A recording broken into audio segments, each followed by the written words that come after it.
Dear friends, मेरा नाम doctor Somil Kansal है।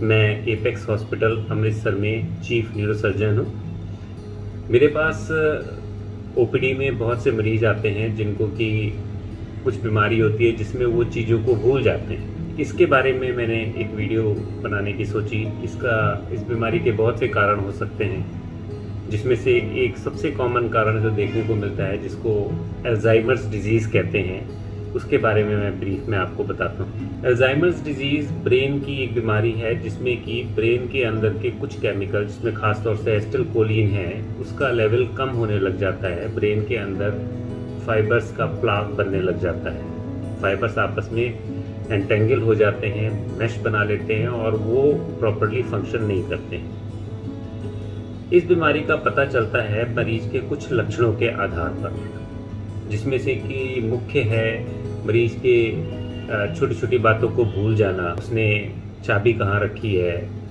हो सकता है चाबी उसकी जेब में ही हो गाड़ी की, लेकिन वो भूल जाता है। कोई सामान बाहर रखा है, अंदर रखा है, तो फिर उसको याद करता रहता है कि मैंने कहाँ रखा है।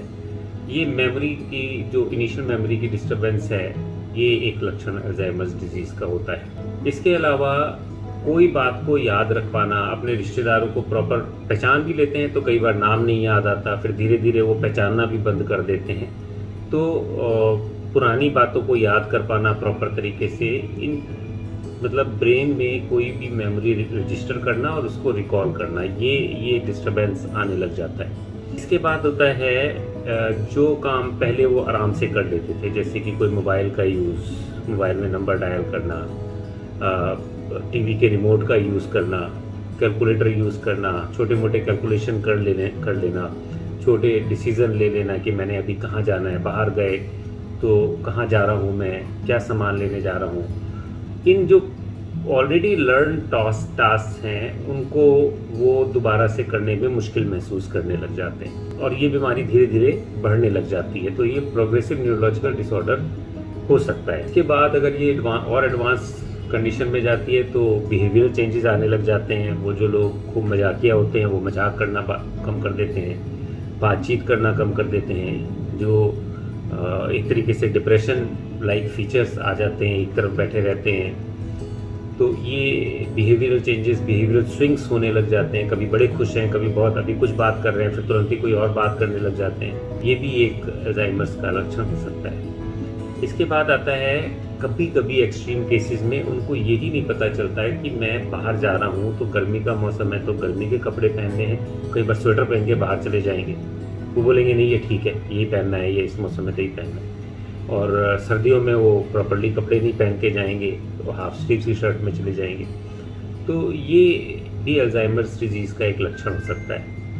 ये बताना इसलिए ज़रूरी है इस बीमारी के बारे में क्योंकि आप इसको इनिशियल स्टेज में तो हम लोग इसको ट्रीट कर सकते हैं, पर ये बहुत एडवांस हो जाए तो फिर इसके लिए ट्रीटमेंट नहीं है। जितना ज़्यादा ब्रेन का पार्ट बचा रहेगा उतना ज़्यादा इसको बचाना, इसको ठीक करना हमारे लिए ईजी है। और ये बीमारी कई और बीमारियों के साथ भी ओवरलैप करती है। अगर इस बीमारी के साथ में बार बार यूरिन कपड़े में निकल जाना या चलने में दिक्कत आना, ये दो चीज़ें और जुड़ जाएं तो ये हो सकता है कि ब्रेन की एक बीमारी है जिसको नॉर्मल प्रेशर हाइड्रोसेफलस कहते हैं, ये उससे लिंक्ड हो और उसका इलाज भी करना पॉसिबल होता है। तो कभी भी इस तरह के लक्षण आप देखें तो अपने आसपास किसी न्यूरो के डॉक्टर को कंसल्ट करें। वो आपको प्रॉपर गाइड करेंगे और उसकी या तो मेडिसिन से या फर्दर क्या ट्रीटमेंट होना है वो बता पाएंगे। नमस्कार।